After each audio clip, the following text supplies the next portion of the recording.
acompañen al Salmo 25:14 y al Proverbio 3:32. Salmo 25:14 y Proverbios 3:32.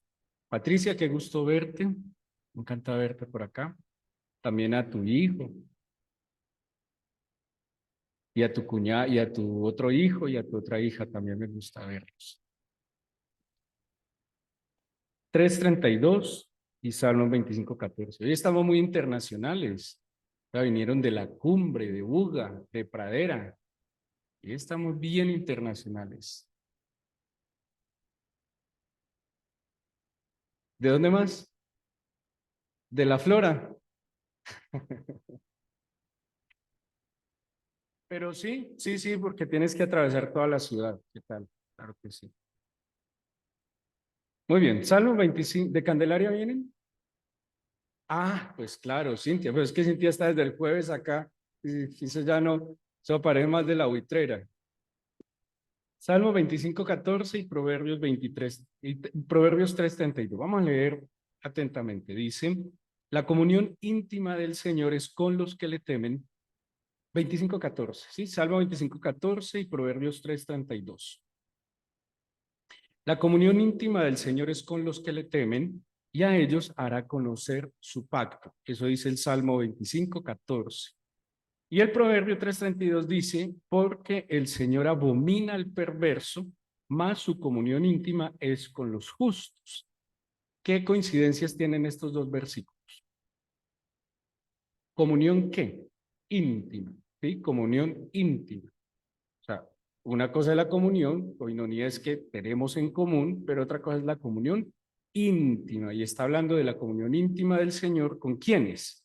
Entonces nos da dos características. Dice, con los que le temen y aquellos que son justos. Entonces dice, que es... Ah, bueno, quería mencionarles, la Biblia textual no dice la comunión íntima, sino que dice el secreto del Señor. Claro, tiene además mucho sentido. Cuando uno tiene comunión íntima con alguien, tiene la confianza de no guardarle nada, ¿sí? O sea, confío tanto, hay tanta dependencia mutua que no le oculto nada. Por ejemplo, el Señor, ¿con quién de la Biblia creen que tenía comunión íntima? Abraham, por ejemplo, ¿se acuerdan que el Señor dijo que Abraham era su amigo y que por eso no le ocultó nada? O sea, el secreto del Señor es para aquellos que le temen, para los que son justos, que ya vamos a ver algo de eso, pero el punto es que cuando hablamos de comunión, la comunión no es posible que haya comunión con mi prójimo si primero no hay comunión con quién, con el Señor, ¿sí? No hay manera de tener intimidad con mi prójimo, unidad con mi prójimo, si primero yo no estoy en comunión con el Señor. Según estos dos versículos, insisto, yo puedo tener comunión, pero aquí nos está hablando de comunión íntima. Entonces nos dice que para poder tener todas las cosas en común, en profundidad con el Señor, necesitamos temerle a Él, pero también ser justos. Dice Romanos 3:10 lo siguiente, si alguien tiene Romanos 3:10 que me ayuda a leer, Romanos 3:10. Y ahí vamos a empezar a tener como una pequeña dificultad porque dice que los justos pueden tener intimidad, comunión íntima con el Señor. ¿Qué dice Romanos 3:10? Bueno, léelo, vale duro y duro para la congregación si quieres.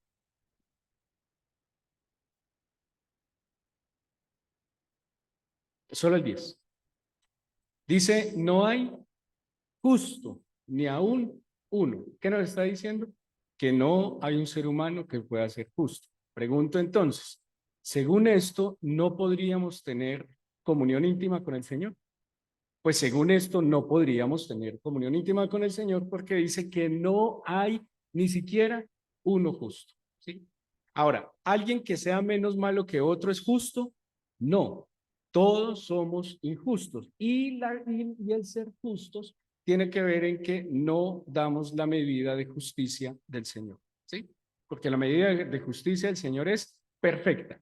Puede que nosotros seamos, es posible que humanamente seamos menos injustos que otros, pero seguimos siendo injustos.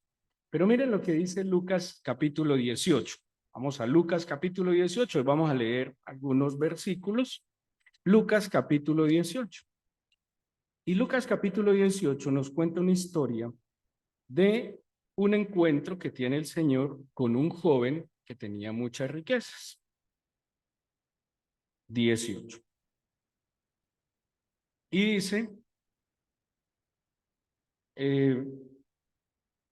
leámoslo desde el 18 para que lo tengamos en el contexto. Desde el 18. No, Lucas 18 es del 18, porque voy a hablar del joven rico. Un hombre principal le preguntó diciendo, maestro bueno, ¿qué haré para heredar la vida eterna? Miren la pregunta. Cuando le está preguntando la vida eterna, ¿qué le está cuestionando? ¿Qué es la vida eterna? En sí, la salvación. Se le está preguntando por la salvación. Nosotros, ¿por qué estamos condenados? Porque estamos en injusticia, porque no somos justos. ¿Sí? De alguna manera, ¿cómo podemos ser justificados? Le está preguntando este hombre al Señor. Y le dice, ¿por qué me llamas bueno? No hay bueno sino solo Dios. Los mandamientos sabes, no adulterarás, no matarás, no hurtarás, no dirás falso testimonio, honra a tu padre y a tu madre. Él le dijo, todo esto lo he guardado desde mi juventud. Jesús oyendo esto le dijo, pero aún te falta una cosa. Vende todo lo que tienes y dalo a los pobres y tendrás tesoro en el cielo y ven y sígueme. ¿Sí ven tan complicado? Cumplían los mandamientos y le dice el Señor, bueno, pero si de verdad quiere heredarlo, pues véndalo todo. ¿Y a quién le está diciendo que lo venda todo? A un joven rico. Pues es fácil decirle al que no tiene mucho, véndalo todo, o al que no tiene nada, véndalo todo, pero a un joven rico y le dice, véndalo todo. ¿Y saben qué es lo más triste? Denlo a los pobres. Entonces, digo triste porque el 23 dice que esa fue la reacción del muchacho. Él oyendo esto, ¿cómo se puso? ¿Y por qué se puso triste? Porque era muy rico. Porque era un costo que no quería asumir. ¿Sí? Entonces, él oyendo, perdón, el versículo 24, al ver Jesús que se había entristecido mucho, dijo, cuán difícilmente entrarán en el reino de los cielos los que tienen riquezas. Entonces, si usted tiene riquezas, dirá, ups. Y si no tiene muchas, dirá, bien. Ojo, ninguno de los dos se engañen, porque puede que usted no tenga muchas riquezas, pero no cumple los mandamientos. De hecho, tiene más posibilidades el que cumple los mandamientos y tiene riquezas. ¿Sí? Porque hay temor y devoción en su corazón. O sea, pónganle cuidado, las riquezas no son un estorbo para llegar al cielo. Es más, ¿cuál es el verdadero estorbo para llegar al cielo? El amor a las riquezas, el apego a las riquezas. Es que yo puedo tener. Dice la Biblia que yo tengo que ser pobre o puedo tener. Yo puedo tener, pero ¿dónde está el pecado? En que ahí esté mi confianza, en que ahí está mi Dios y en que esa sea la fortaleza en mi vida. Porque todo en la vida es añadido. Absolutamente todo es añadido.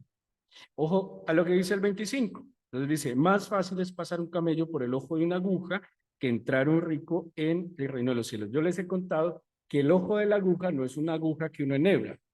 El ojo de la aguja era una puerta pequeña que había, antiguamente había unos portones grandes, ¿sí? Y cuando iba a entrar, porque eran casas donde generalmente los dueños de casa tenían caballos. Entonces, ¿qué hacían? Abrían la puerta, por la pequeñita entraban las personas y por la grande entraban el caballo. El ojo de la aguja era la puertica pequeña. Pregunto, ¿por ahí puede entrar un camello? Sí, con dificultad, que entra, lo doblo y lo entro, ¿sí? Pero por un ojo de una aguja de la que nosotros nos imaginamos, ahí sí es imposible. Así de que toque fracturar el camello y lo entramos, pero que entra, ¿sí? Ahora, ¿qué dice? ¿Cuán difícilmente? No dice imposible, dice difícilmente entrar en el reino de los cielos. Es más fácil pasar un camello por el ojo de una aguja que entrar un rico en el reino de los cielos. Y los que oyeron esto hicieron una pregunta. ¡Ja! ¿Quién podrá ser salvo? ¿Quién podrá ser salvo? ¿Saben por qué viene la pregunta? Porque como el joven tenía apego a las riquezas, todos tenían un apego a algo que les impedía estar y entrar al reino de los cielos. Pero ojo con el 26, el 27 que era el que quería llegar.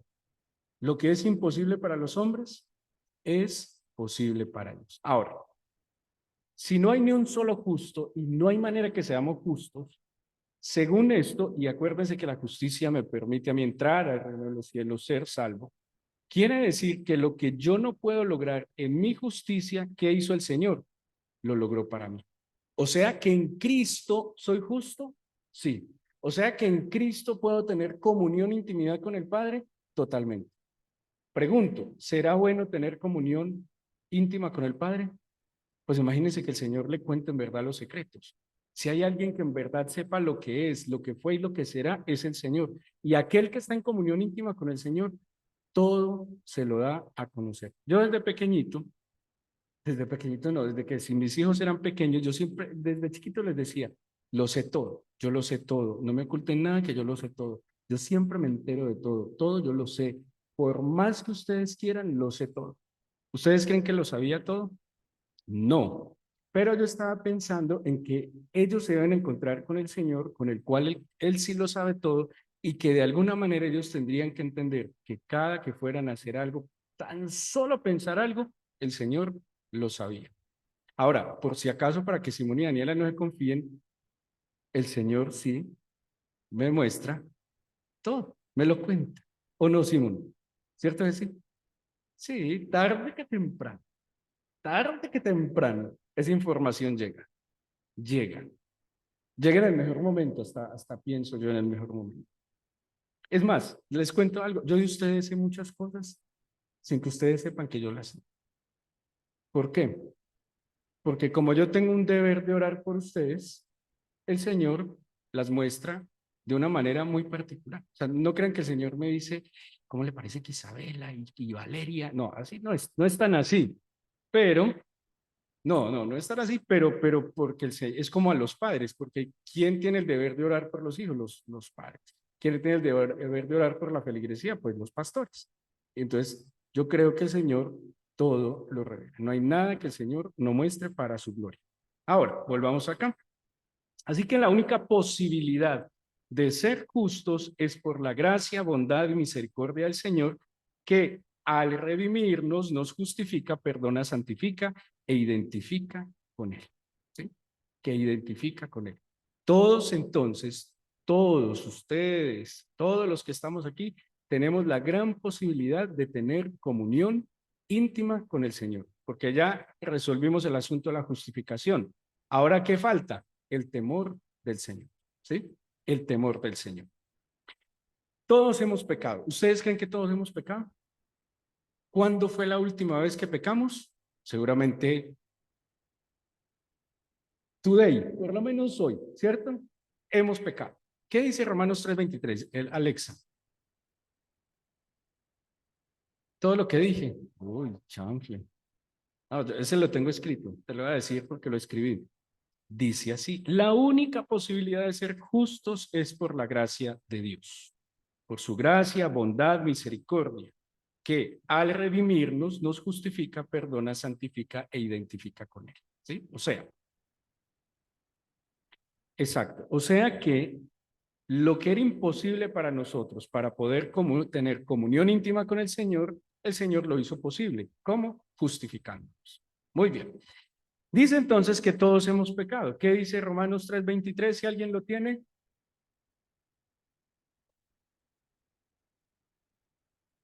Así como no hay ni siquiera uno justo, ni siquiera uno justo, dice la Biblia, todos hemos pecado, por cuanto todos hemos pecado y estamos destituidos de la gloria de Dios.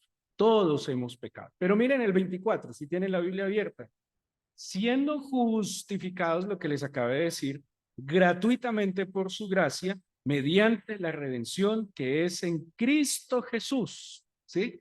Entonces, todos hemos pecado y el pecado nos hace injustos y al ser injustos no alcanzamos la justicia para llegar al cielo, pero el Señor nos justifica por medio de su sacrificio en la cruz. Todos hemos pecado. Todos hemos pecado. Pregunto, ¿cómo podríamos nosotros calificar los pecados? Pecado es pecado. Sí, seguramente nosotros desde la moralidad los calificamos y pensamos que este es más grave que otro, pero todo delante del Señor es pecado. ¿Sí? Muy bien. Ojo con esto.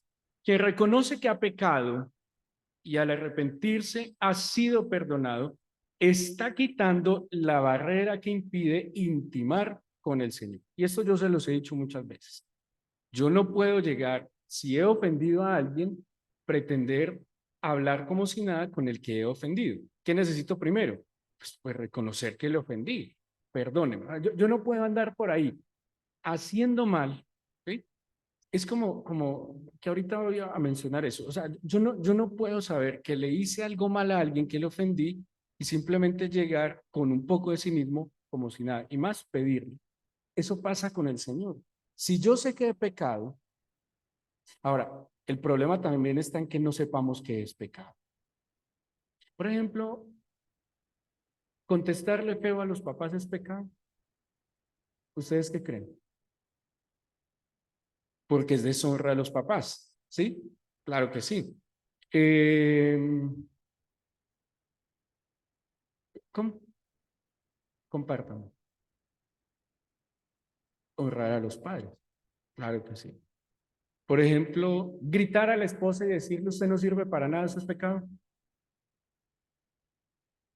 ¿Cierto que sí? Y gritar al esposo y decirle bobo para nada, no, ¿cómo se dice? Bueno para nada, es que bobo para nada. ¿Cómo era de malo que le dicen bobo para nada? Bueno para nada, ¿eso es pecado? Claro que eso es pecado. Muy bien, sigamos. Pero dice que quien reconoce que ha pecado y se arrepiente es perdonado para que quite esa barrera y pueda intimar con el Señor. Quien se sabe amado, apartado, bendecido, ¿qué busca? La amistad con el Señor. Si yo sé que Él me hace bien, ¿sí? Si yo sé que Él me bendice, que Él me beneficia, ¿yo qué voy a buscar? Pues tener una buena amistad con Él. Yo creo que todos queremos tener mejores amigos.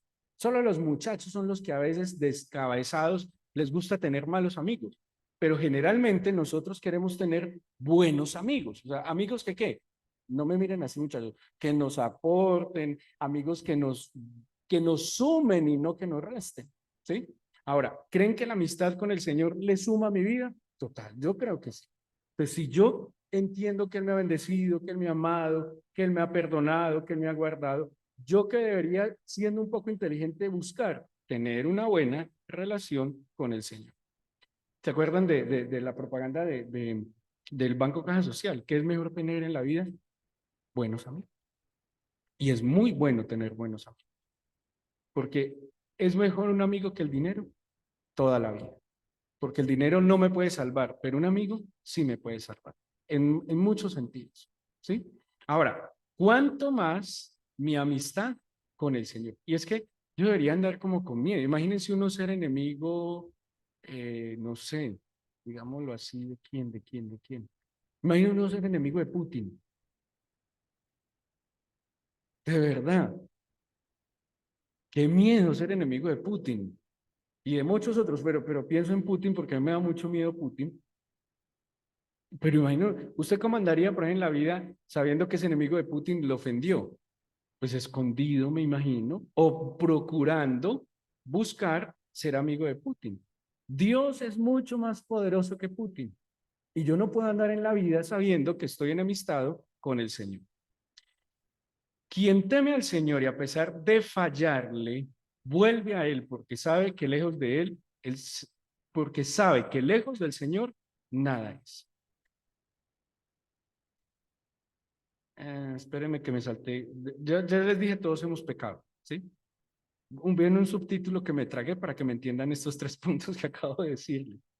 Por Cristo, tenemos la oportunidad de tener comunión íntima con el Padre. Ahora vuelvo a los tres puntos que acabo de decir. Ese era el subtítulo. Por Cristo, es que miren, yo les muestro que yo todo lo tengo ordenadito. Yo hago mi bosquejito y pongo los versículos y títulos y moñitos para que pues, sea ordenado. Solo que mis ojos me saltaron y no vi el subtítulo. Subtítulo. Por Cristo tenemos la oportunidad de tener comunión íntima con el Padre. Por Cristo. Como decíamos en la Iglesia Católica, por Cristo, con Él y en Él. Por Él podemos llegar al Padre. Dice la Biblia, es el camino, la verdad y la vida. Pero Él quita esa barrera que me impide tener intimidad con el Padre cuando yo me arrepiento de mis pecados. Cuando yo reconozco que yo le necesito y que soy apartado, amado y soy una posesión exclusiva de Él. cuando entiendo que lejos de Él nada soy. Así le falle, así tropiece todos los días vuelvo a Él. Estamos creciendo, yo creo, y estamos madurando. Yo no sé si a ustedes les pasaba en el matrimonio, cierto que en el principio del matrimonio nos ofendíamos más, pero con el pasar del tiempo nos ofendemos menos porque nos aprendemos a conocer, a amar y como que tenemos una sensibilidad a la necesidad del otro y ya no nos molestamos tanto. Ahora, si usted tiene 30 años casado y todavía está fregando mucho, pues vuelva más al Señor. Sí, tiene que volver, porque es que con el tiempo la relación se depura, ¿sí? Con el tiempo la relación se tiene que purificar, se tienen que limar asperezas. Y si el Señor está en medio, el Señor es ese lubricante que ayuda a que las relaciones funcionen de mejor manera. Eso pasa con el Señor. No es que nunca pequemos más, pero yo sí creo que las ofensas al Señor ya no son tan planeadas como antes, ¿sí? Ya no son tan voluntarias como antes. Es más, cuestiones de torpeza o que simplemente bajé la guardia y cuando yo bajo la guardia, ¿qué pasa? Pues soy vulnerable y puedo ofender al Señor o puedo ofender a mi prójimo. Pero en el caminar con el Señor, sí, por ejemplo, yo en cierto momento no puedo seguir diciendo madrazos así automáticamente. Eso ya uno debería medirse, se le sale, ay Padre Santo, ¿qué es esto? Con la misma boca que te alabo yo no puedo, porque en una misma fuente no sale agua dulce y salada. Pero yo no puedo como si nada decir madrazos y palabrotas y maldecir a otros como si eso no fuera nada. Eso es un pecado, porque lo dice Santiago, con la misma boca que bendices al Señor, no puedes maldecir a tu propio. ¿Sí? De esto que un día usted estaba con el martillo y ¡fua! Se le fue el martillo al dedo pequeñito y en vez de decir Cristo bendito dijo, ay, otra cosa, pues diga, perdóname Señor, ya listo, pero no se va a condenar por eso, pero debería minimizarse poco a poco. Siguiente subtítulo. Hoy nos reúne la comunión, ¿sí? Y el Señor, que nos lo enseña la Biblia y así celebraba la primera iglesia, había dos cosas muy importantes en la celebración y eran el bautismo y la Santa Cena. El bautismo era la manifestación pública o es la manifestación pública, uno, de que yo reconozco al Señor Jesucristo como mi Señor y Salvador. Dos, reconozco que he pecado, me arrepiento de mis pecados y públicamente decido vivir una vida trabajando por apartarme del pecado, ¿sí? El bautismo, o sea, el bautismo se manifiesta públicamente, una convicción privada, ¿sí? Ahora, hace parte y es fundamental dentro del culto cristiano porque es una expresión clara de fe. A ver, cuando alguien se bautiza, ¿qué está diciendo? Yo tomo la decisión que ya no voy a vivir en la identidad que había tenido hasta ahora, sino que me estoy inscribiendo voluntariamente a vivir en la identidad como hijo de Dios, como cristiano. ¿Sí? Y como cristiano, el cristiano demanda una vida de acuerdo al modelo que nos está planteando el Señor Jesús. Por eso el bautismo no es simplemente un requerimiento eclesial, no, el bautismo sí es una condición delante del Señor que se manifiesta públicamente, que yo me adhiero a la fe en Cristo. ¿Sí? Por eso es ser consciente. Y la Santa Cena, vamos a ir a Corintios 11, 1 Corintios 11, vamos a ver la importancia de la Santa Cena.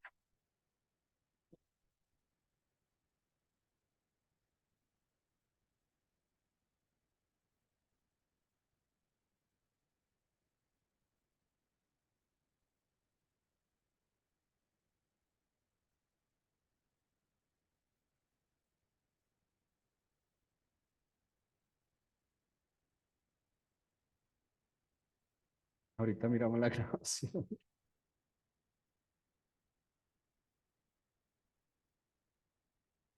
Vamos a empezar con el 25.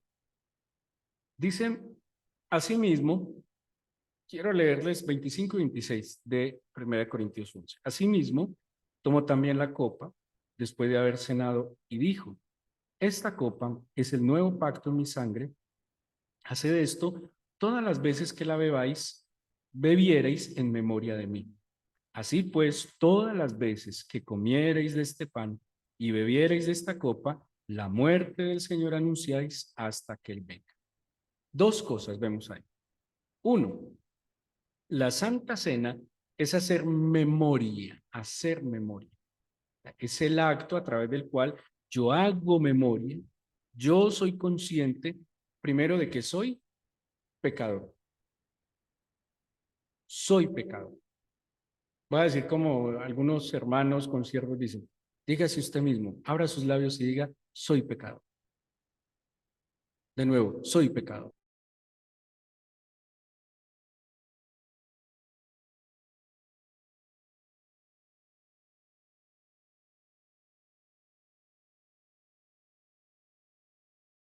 Abra sus labios, dígalo, 1, 2, 3, soy pecador.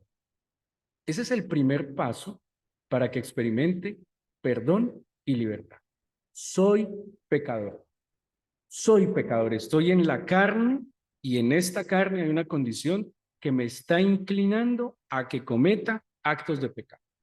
Cuando yo reconozco de que soy pecador, de que tengo un problema, de que tengo una dificultad, pues yo no voy a ser tan necio de apartarme del Señor sabiendo que ante el más mínimo descuido voy a cometer un acto de pecado que le ofende a Él y que afecta mi comunión con Él. Soy pecador.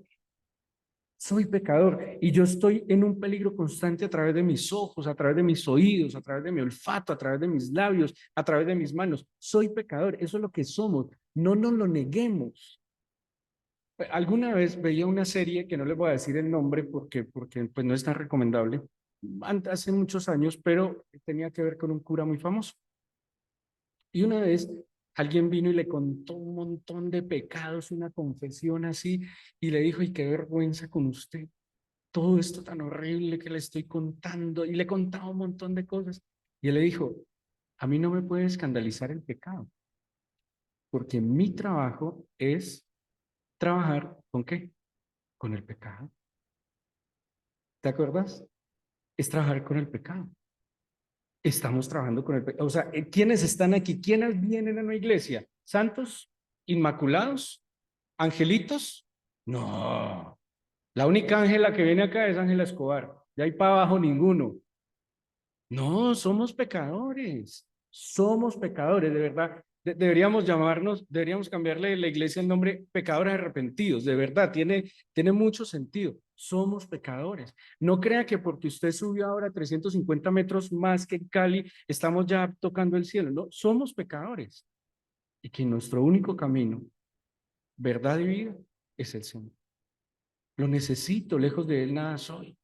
Lejos de Él puedo hacer daño. Miren, lejos del Señor soy un potencial de todo. Potencial asesino, potencial corrupto, potencial infiel, potencial mentiroso. Todo lo malo, lejos de Él, potencialmente lo puedo ser. Soy pecador. Y eso es lo primero que yo debo hacer memoria en la Santa Cena. Soy un pecador, pero un maravilloso ser que me amó eternamente me abrió el camino para que yo fuera perdonado. Y si soy perdonado, ¿qué implica el perdón? Oportunidad. El perdón implica oportunidad. Y la oportunidad es que si yo me tiré todo con los pies, el Señor con sus manos lo puede restaurar. Yo pude haber con mi pecado destruido mi hogar y haber acabado con mis hijos. Y en el Señor yo puedo volver a restaurar ese hogar y a restaurar la vida de mis hijos.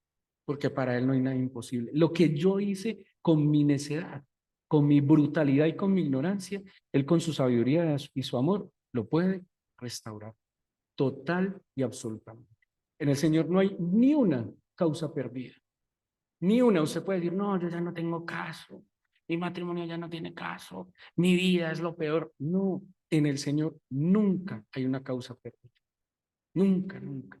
De una vez, mi suegra está conectada.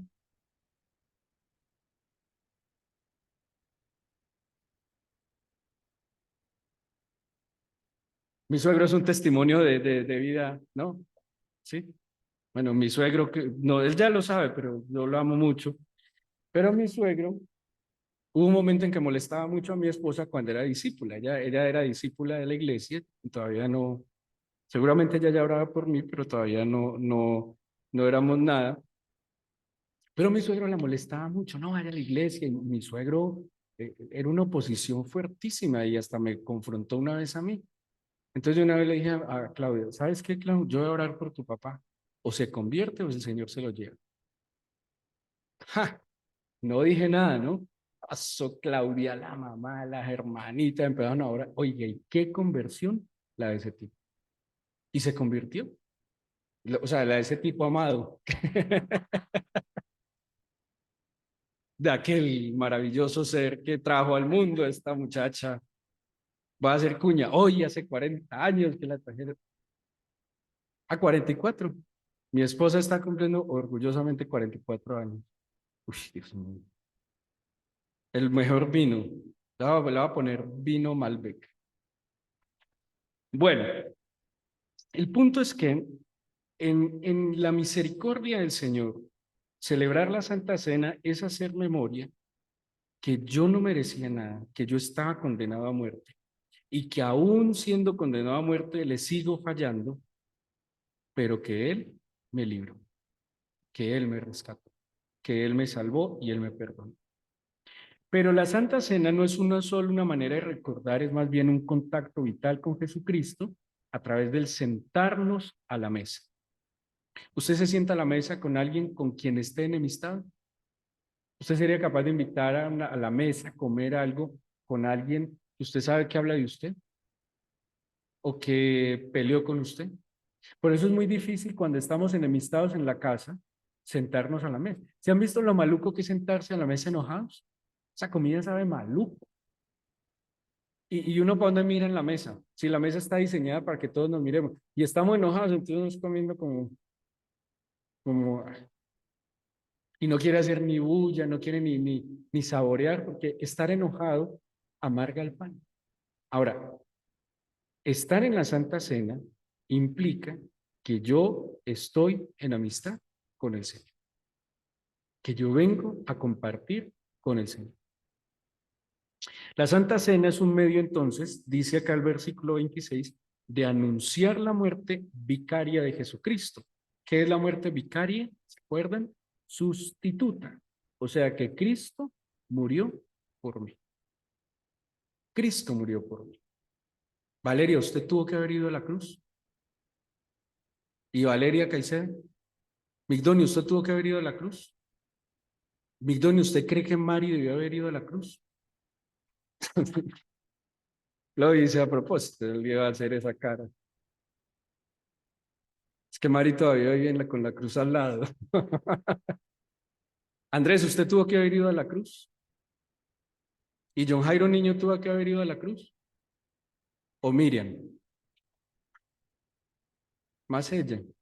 No, todos tuvimos que haber ido a la cruz. Todos. Porque somos pecadores. ¿Pero quién fue a la cruz? Eso es lo que celebramos en la Santa Cena. Que Él pagó por mí. Porque me amó eternamente. Y si me amó eternamente, cada día es una oportunidad de disfrutar ese amor eterno. Pero miren lo que dice el versículo 27. Estamos en 1 Corintios 11. De manera que cualquiera que comiera este pan o bebiera esta copa del Señor indignamente, será culpado del cuerpo y de la sangre del Señor. Indignamente. Hablemos un poco de que hay que celebrar esta cena con dignidad. A usted le invitan a una comida. Dígame un nombre de un restaurante elegante en Cali. Elegante. Viejoteca. A gastroteca. Aquí yo me doy cuenta de cositas. Cuéntenme. Historia de amor. ¿Sí? ¿Es elegante? No hay uno que llama platillos voladores. Ese no era elegante. Yo no lo conozco, pero era elegante. Bueno, listo. Digamos que yo los invito a platillos voladores. Antigua Contemporánea me han dicho que también es muy bueno. Les cuento que la única vez que me invitaron a Antigua Contemporánea, que me invitaron una vez, estaba la elección o una reunión cristiana o Antigua Contemporánea. Eso, ¿no? Y adivinen qué elegí, la reunión cristiana. Y nunca más me volvieron a invitar. O sea, aquí no se cumplió lo de que el Señor añade, no, aquí se quedó en stand-by, pero fue una prueba dura, una prueba muy dura. No, y era yo, lo que pasa es que yo al otro día tenía un matrimonio con una familia que venía de Estados Unidos, que íbamos a casar acá. Entonces ellos en atención me dijeron, pastor, tenemos una cena en Antigua Contemporánea, está cordialmente invitado. No, pero pues, bueno, pero lo que quiero decir es que usted está invitado a una cena Antigua Contemporánea y decide irse en chancletas, en bermuda y con un esquelético así, así de esos, y transparente. ¿Cómo quedaría? ¿Cómo entra ya? Eso es que usted se presenta de manera como a esa cena. Pero ¿cómo se está presentando? Indignamente, ¿sí? Indignamente. Porque cada lugar y cada escenario demanda una dignidad. Todo tiene una dignidad, ¿sí? Es una dignidad. Si usted entra a una sinagoga, ¿qué debe hacer como hombre? Cubrirse la cabeza. Como mujer, cubrirse los hombros, ¿sí? Si usted entra a una mezquita, ¿qué tiene que hacer? Quitarse los pies. Los pies no, perdón, los zapatos, quitarse los zapatos. Ojo, quitarse los zapatos y no hacer ninguna expresión por el olfato, ¿sí? Porque pues imagínense una mezquita como debe ser. Pero igual, eso entra todo. Bueno, el punto es que si yo voy a estar en la Santa Cena también demanda una dignidad, ¿sí? Una dignidad. ¿Y qué nos dice? Bueno, la palabra dignidad viene de axios, que es algo que está a la altura de, que está ajustado al peso exacto. O sea que yo no puedo, y aquí lo está diciendo, comer la Santa Cena de manera indigna, porque si como de la Santa Cena de manera indigna, seré culpado del cuerpo y de la sangre del Señor. Y ya les voy a explicar qué implica comer la Santa Cena de manera indigna. Dice, primero, versículo 28, pruébese cada uno a sí mismo. ¿Qué es probarse cada uno a sí mismo? Como dice el Salmo 139, que el Señor me examine y que yo me examine es, si yo no me he probado a mí mismo, es que no he sido consciente que soy pecador y no me he arrepentido genuinamente de mis pecados, yo no puedo llegar simplemente a celebrar la Santa Cena sabiendo que, o no, no sabiendo, ignorando que he pecado y que necesito arrepentir. Simplemente no lo puedo hacer. No lo puedo hacer. En la Iglesia Católica nos enseñaron que antes de la comunión, ¿qué debía hacer uno? La confesión. Es igual, pero no es la confesión frente a un hombre, sino la confesión y el reconocimiento de que he pecado delante del Señor. Pero quiero que miren algo rápidamente. Hebreos, pongan la cintica acá en Corintios 11 y vamos a Hebreos capítulo 10, que aquí nos va a hablar de lo que puede generar indignidad para celebrar la Santa Cena. Capítulo 10, Hebreos capítulo 10. Y viene el tema de pecar voluntariamente. Eso dice el versículo 26. ¿Qué será pecar voluntariamente? Yo sé que esto está mal, pero aún así lo hago. Pecar voluntariamente es planear el pecado, ¿sí? Planear el pecado. Yo insisto en algo, todo lo que usted tenga que hacerlo sin que nadie lo vea, generalmente es sospechoso, ¿sí? Todo lo que implique ocultar, tapar, y es muy sospechoso, porque en lo oculto, en la oscuridad, se mueve el enemigo. Todo lo que usted no pueda publicar y que sea vergonzoso, ¿sí? Que pueda ser vergonzoso. Por eso, uno de los secretos para liberarse es saque a la luz. Saque a la luz. Mire, cuando usted saca a la luz un acto que usted sabe que es un pecado, le está quitando poder a las tinieblas de mantenerlo hundido en el pecado, en esa situación que tarde que temprano lo puede acabar, que tarde que temprano lo puede esto. La luz es lo que disipa las tinieblas y necesitamos luz. No, no, mire, cuando usted le escriba a una exnovia, un hombre casado, y lo contactó una exnovia por Facebook, quítele el encanto al diablo y cuéntele a su esposa. De una, de una. Dígale, vea, esta niña, mire, me escribió. Iba a decir bandida, pero puede que ni sea bandida, entonces uno no puede decir eso es pecado porque es juicio, entonces no, esta niña, mire, me escribió. Quítele el encanto. O si un exnovio le escribió, mira, Pepito me escribió. Quítele el encanto, porque automáticamente ya primero prende las alarmas, ¿sí? Prende las alarmas y con las alarmas prendidas, ¿qué estamos haciendo? Es que estamos para cuidarnos, es que estamos es para cuidarnos. Mire, si usted, por ejemplo, esto puede pasar mucho entre un matrimonio. Alguno, por ejemplo, una vez mi esposa llegó y me dijo, Feli, es que pasé muy cerquita un taxi y creo que le hice un rayoncito al carro. Para en Cosmocentro, ¿se acuerdan en Cosmocentro que los taxis quedan ahí y uno tiene que, es que pasé como, y yo creo, pero igual el taxista no dijo nada y yo seguí y ya. Entonces yo traté de take it easy, como de estar calmado, tranquilo, y ¡fum! Bajé a ver, pobre taxista. Le dejó toda la línea amarilla al carro de nosotros. ¿Te acuerdas que era en el gris? Pero el Señor la protegió y ya. Pero si mi esposa empieza a ocultar y llama a alguien, no vea, antes de que, no, ahí ya se acabó todo, ahí se acabó. Pero empezamos, no, venga, llevémonos a lavar y disimulemos, porque nosotros siempre tratamos de tapar y de disimular. Es mejor ir de frente y cuando uno va de frente y a la luz, le quita ese encanto de la obra de las tinieblas.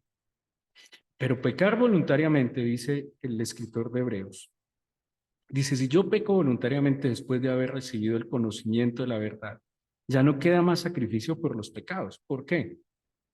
Pues porque ya murió Cristo. O sea, ya no hay más sacrificio por los pecados. Ya se pagó por los pecados. Y dice, pero entonces, ¿qué va a quedar? Una horrenda expectación de juicio y de hervor de fuego que ha de devorar a los adversarios. O sea que cuando yo peco voluntariamente, ¿saben qué experimento? El infierno. El infierno. Mire que lo dice, expectación de juicio y de hervor de fuego que ha de devorar a los adversarios. O sea, usted puede que sea muy cristiano, muy creyente, pero si pecó voluntariamente, va a experimentar como si hubiera llegado a las puertas del infierno. O usted se siente muy bien cuando peca voluntariamente. Usted sabe que eso es pecado, o sea, usted va a tomar algo que no le pertenece, eso es pecado, pero aún así lo toma. Esa sensación es asquerosa. ¿Sí? Porque lo está haciendo voluntaria y conscientemente. O sea, uno no puede decir, como, ¿se acuerdan la historia que les conté de aquel muchacho que dice, no, apareció embarazada? Digo yo, ¿cómo que apareció embarazada? Sí, ella me engatusó con sus encantos y yo no sé qué pasó. Y a los 3 meses apareció embarazada. Y yo, no, eso no, hasta allá tampoco. Eso no, uno no va caminando por la calle y dice, ay, por ejemplo. Es que yo iba caminando y le dije, Señor, necesito una provisión especial. Y vi que se le cayó la billetera a ese señor. Y yo dije, como caído del cielo, Señor. Pero eso se hace, ¿sí? Y esa le echamos la culpa al Señor. Señor, si tú no querías que yo hubiera pecado, pues, ¿por qué? ¿Por qué apareció en mi vida? ¿Por qué no enviaste a Gabriel a que detuviera esta situación? Señor, si no quieres que peque, que se vaya a la luz, o sea, porque está viendo alguna porquería en televisión o en el computador, que se vaya a la luz para que no siga viendo esta porquería. No, nunca. Porque ¿qué dice la Biblia? El pecado dónde está.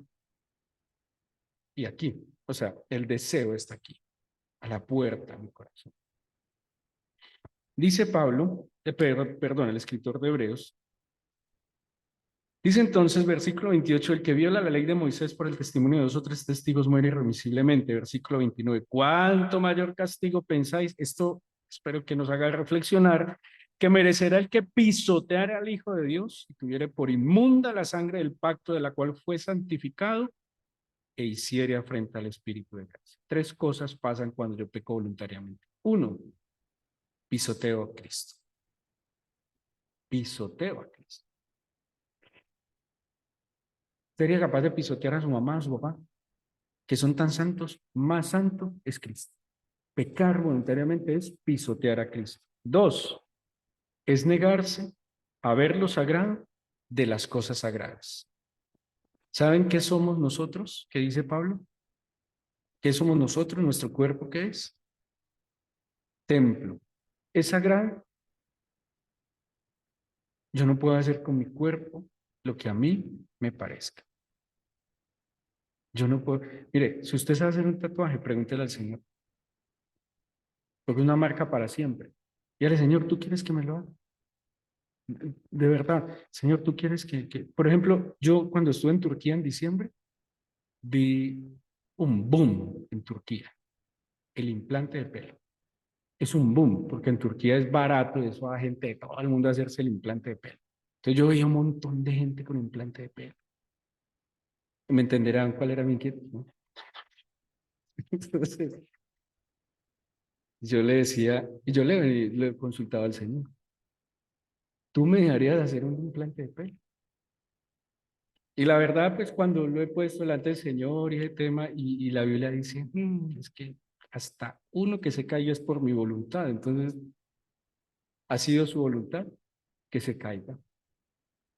¿A que sí? Que si el Señor me quisiera peludo, ¿qué haría Él?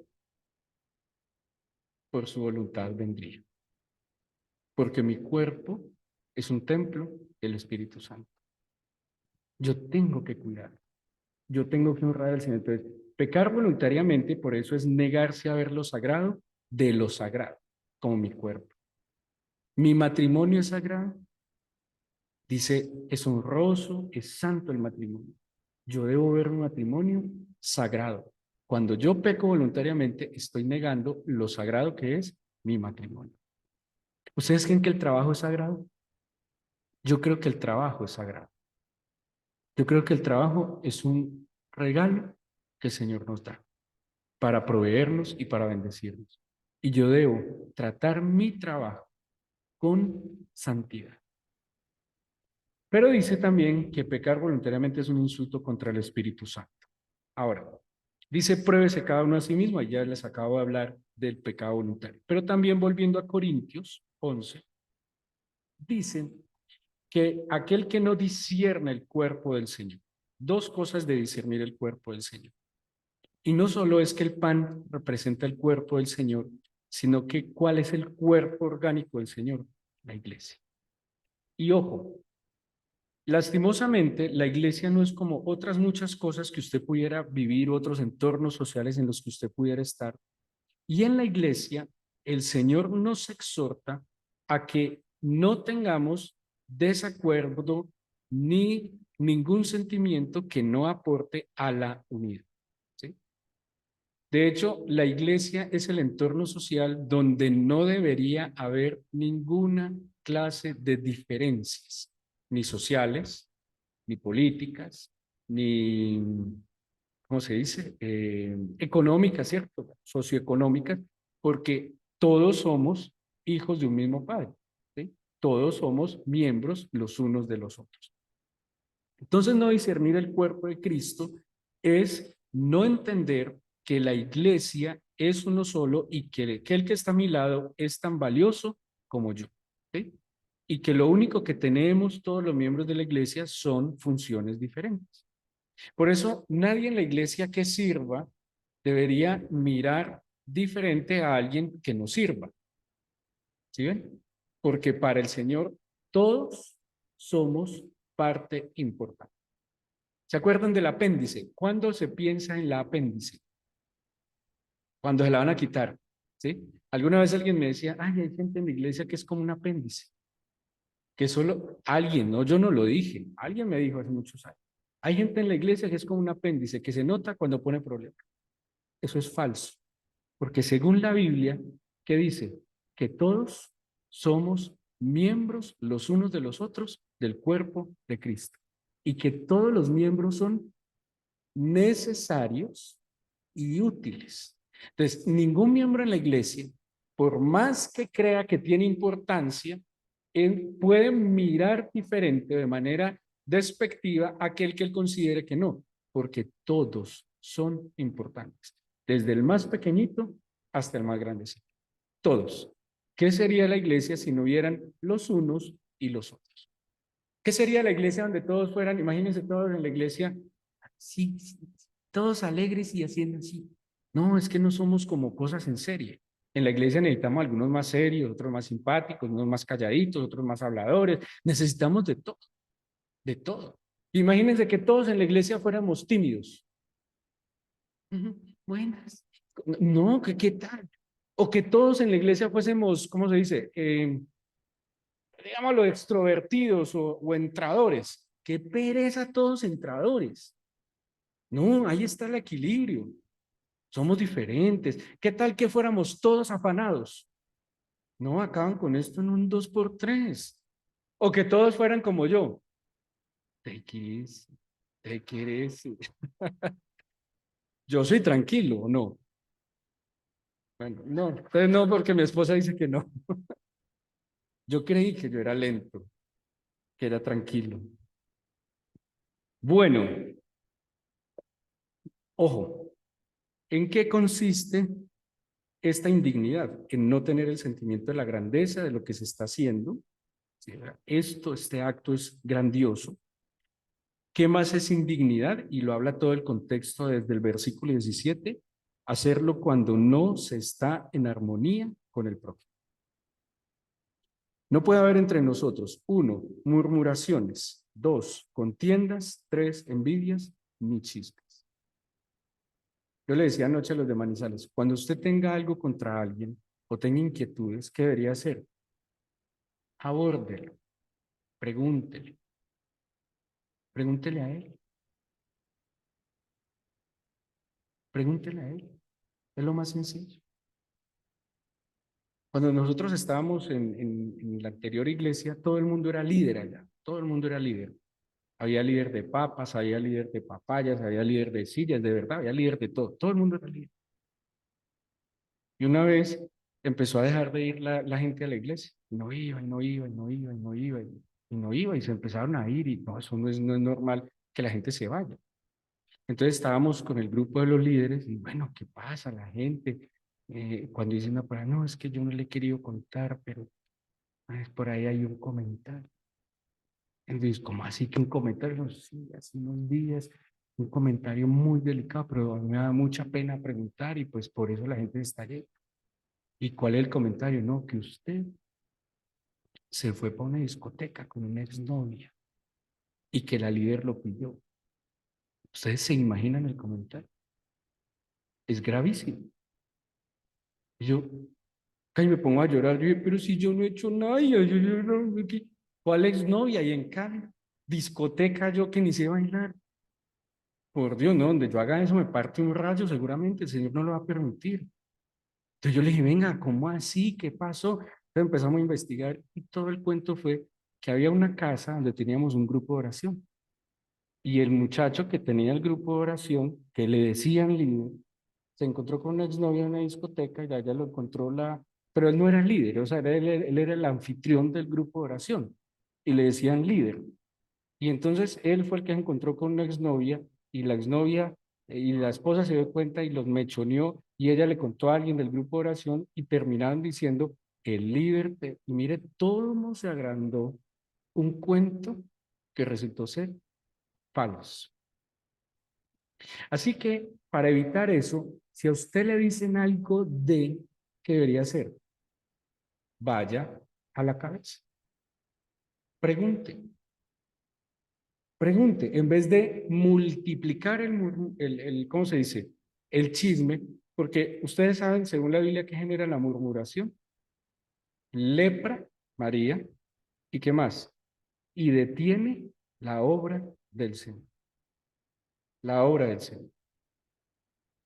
Creo que yo de parte mía, si ustedes he sido siempre muy directo.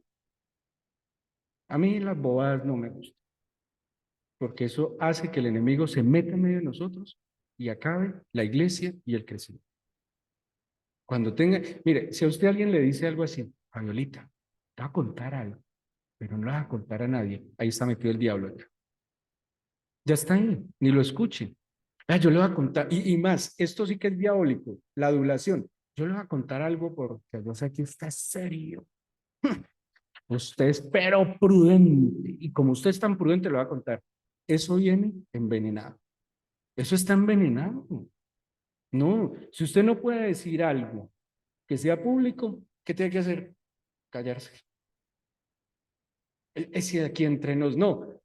Hace unos años en la iglesia donde nosotros estamos, decían, aquí en Tabernáculo Santo, por Dios, qué herejía, qué atrocidad. No, no lo escuche, no le preste el oído. Y si usted tiene algo en contra de alguien, ¿qué es lo mejor? Venga, dígaselo de frente. Yo sí tengo un problema, es que yo no sé disimular. Ese es mi bendito problema. Yo cuando estoy molesto, yo no lo disimulo. Y a mí, así no hable, se me salen los avisitos. Pero hay que confrontar, y muchas veces, a veces son equivocaciones que uno tiene, que generalmente no era verdad. Hable, porque cuando usted se queda callado, lo coge el enemigo y le coge esa mente y lo destruye. Y así se acaban emprendimientos, matrimonios, sociedades, amistades y matrimonios. La Santa Cena, celebrar la Santa Cena indignamente es cuando yo no estoy de acuerdo con mi prójimo y he caído en todo esto que genera separación.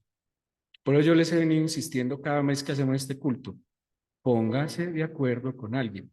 Mire, haga un ejercicio de hablar con las personas. Mi esposa siempre dice, saluda al que casi no saluda. Porque a veces tenemos una impresión equivocada de las personas. No, se ve como muy serio. Mire, yo escucho gente que dice, no, es que esa señora es como muy celosa. ¿Y usted anda con eso? No, porque es muy seria. ¿Y qué tiene que ver la seriedad con el celo?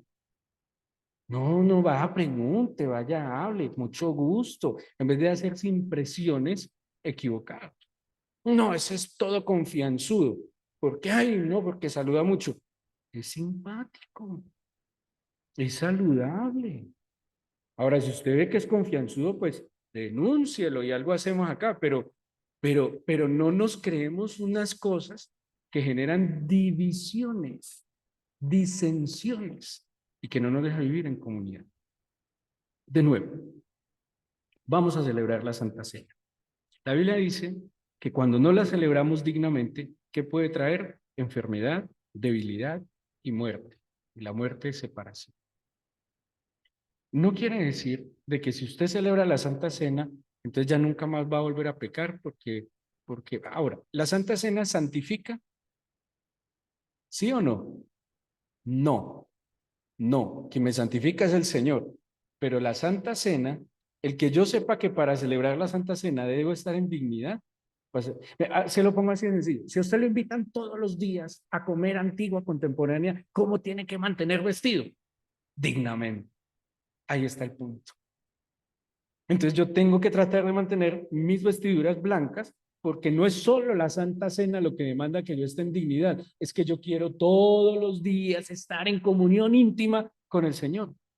Y para estar en comunión íntima con el Señor, todos los días tengo que tratar de estar en dignidad.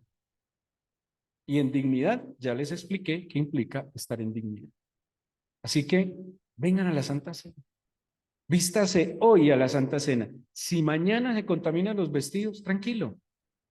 Tiene Dios misericordioso y camine de la mano de Él. Tarde que temprano, pecaremos menos. Tarde que temprano seremos libres. Entre usted más lo saque a la luz, entre más lo confiese, entre más le pida ayuda al Señor. Es que yo les he dicho, ¿el pecado es agradable, sí o no? Muy agradable.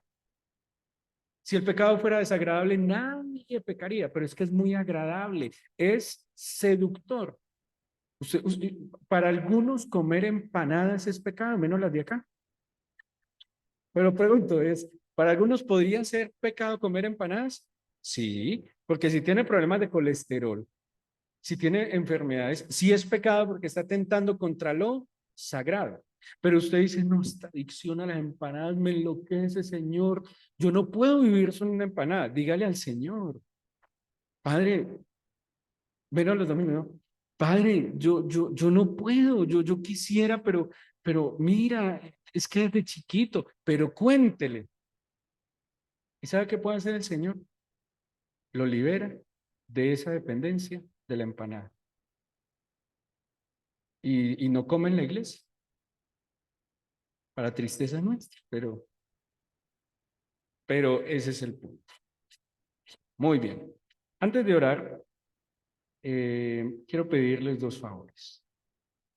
Bueno, uno, Mariluz Paz nos va a pedir un favor antes de que oremos para que al terminar de orar nos lo faciliten. Dale, primero ese.